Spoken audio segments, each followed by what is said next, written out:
তিনটে মাথার খুলি পড়ে আছে।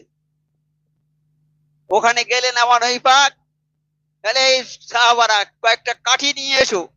নিয়ে গেল, একটা কাঠি প্রথম মাথার মধ্যে ঢোকালো, সে মাথার মধ্যে ঢোকে না, ওটা বাদ দিলে দ্বিতীয় মাথায় দিয়েছে, ঢুকেছে, এদিক থেকে ঢুকেছে, এদিক থেকে বেরিয়েছে কাঠিটা, বলে এটা রেখে দাও।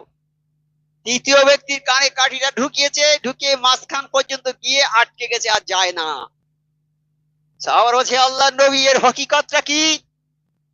আল্লাহ নবী বললেন, বাবা, যার কানে কাঠি আল্লাহর ক্ষমতার কাছে কারো ক্ষমতা টিকবে না।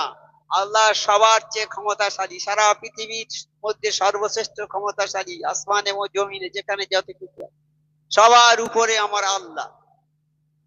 আল্লাহর ক্ষমতার কাছে কারো ক্ষমতা টিকবে না। তুমি যত বড় বই